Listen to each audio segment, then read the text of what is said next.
Welcome everyone, and thank you so much for taking the time to come out and join us tonight.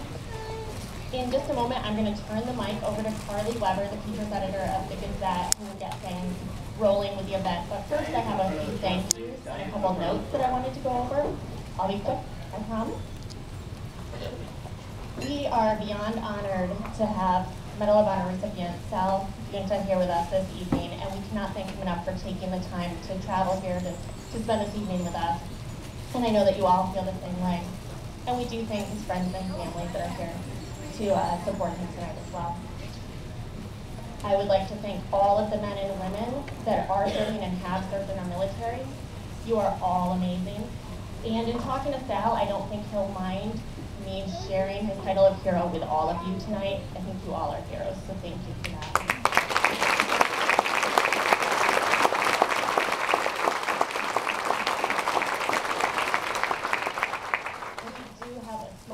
Very small token of appreciation for all of you.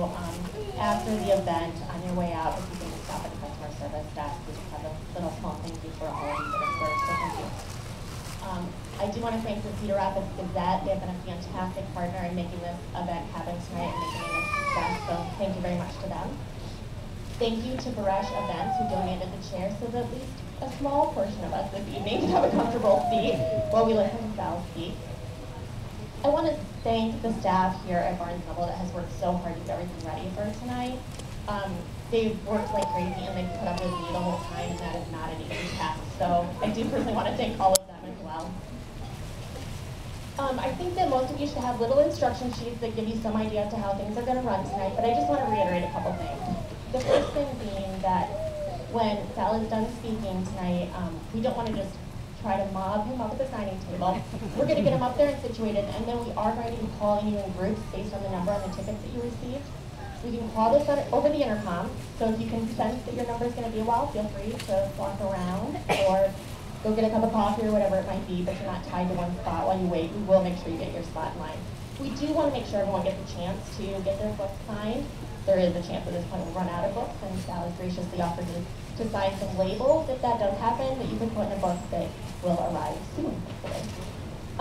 But to make that work, we are all going to have to kind of try to cooperate and work together, even though it could take a little while. We're going to try to do it efficiently and get everyone out of here, especially Sal, who still has to drive tonight. So we want to get him out of here. And finally, in honor of tonight's event, we are going to be sending some little gifts to troops overseas, and so we do invite anyone who feels inclined to do so to purchase something on their way out tonight to add to the boxes that will be sent to troops to show them a little bit of support. Again, I want to thank Sal for being here, and I want to thank him for reminding us what a real hero looks like. My son is in the crowd tonight, and I'm so glad he gets to see the hero isn't about a mask or a cape, but it's about something that's deep inside. So thank you very much, Sal.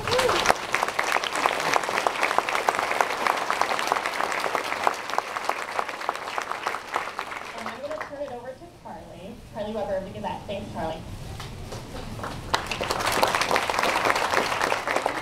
I too promise that I will keep it short. I'm very well aware that you are all not here to see me. But I am Carly Weber. I'm the features editor at the Gazette. I want to thank you all for coming and thank Barnes Nobel so very much for helping us have this event a success.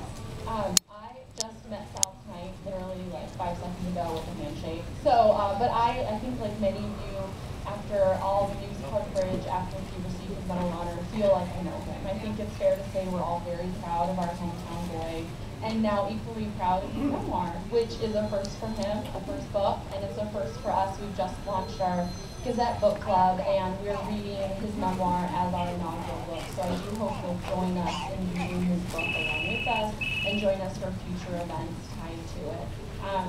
Just one thing I wanted to share. I just met, so I hadn't talked to him. Take a message, please. I asked our reporter who was there when he received the Medal of Honor, just to give me a little idea of his thoughts on Sal, and he was very eloquent in his words, and as any true reporter, I'm going to attribute it to him.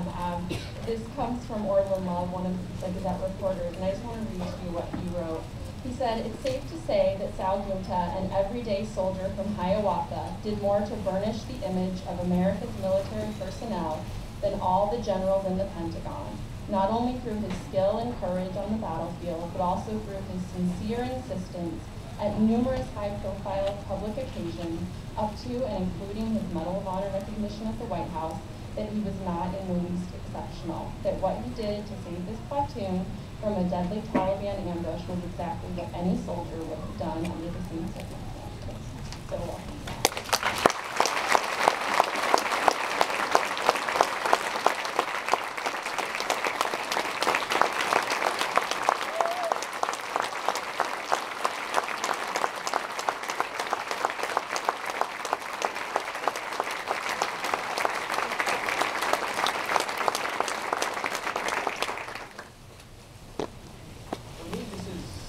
Moment I never foresaw coming. This was something I could have told you 10 years ago. I would never believe that I would have a book. One thing that I have had throughout my entire life is support. I was born in Clinton, Iowa. I was raised in Cedar Rapids and then in Hiawatha. I graduated from Cedar Rapids, Kennedy.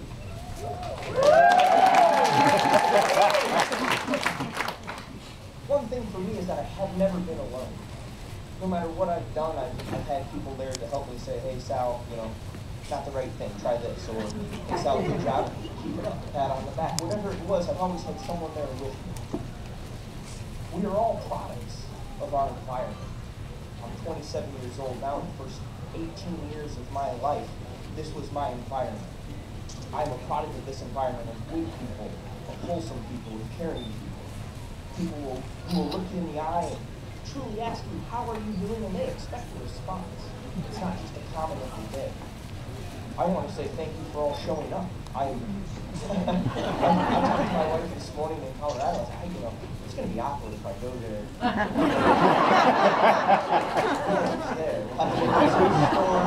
Storm or whatever it was. But I do want to say thank you. I feel the support still to this day. Living in Colorado, I can come back to Cedar Rapids and know that I'm home. I'm here and supported by a community of people that are like-minded and just like me. One thing that I want to do, I know there's a large crowd in the back, so if you are standing, raise your hand. If you're sitting, please stand. But for all of you, men and women who have served in combat or have just served your country in uniform, could you please stand and be recognized?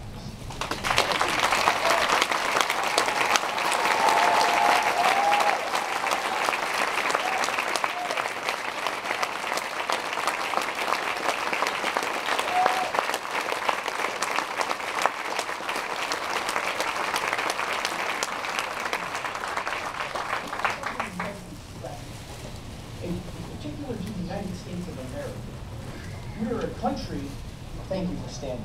We are a country that at birth, we are all of a sudden given these rights. We are given these privileges that all of a sudden become ours.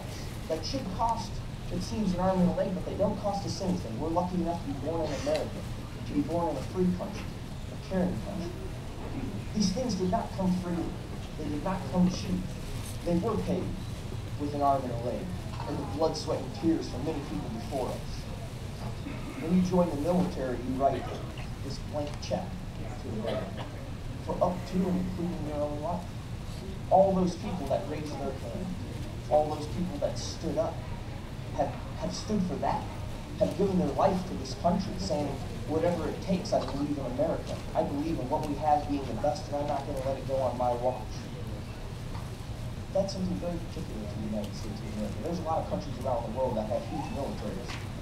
Because of course, we are a country so blessed that we have a military because we want to. We have people that are willing to stand up for anyone and everyone because they're proud to be an American. Because when they were born with the right to vote, and it's not going to go on their watch. They're going to ensure that their children have the right to vote.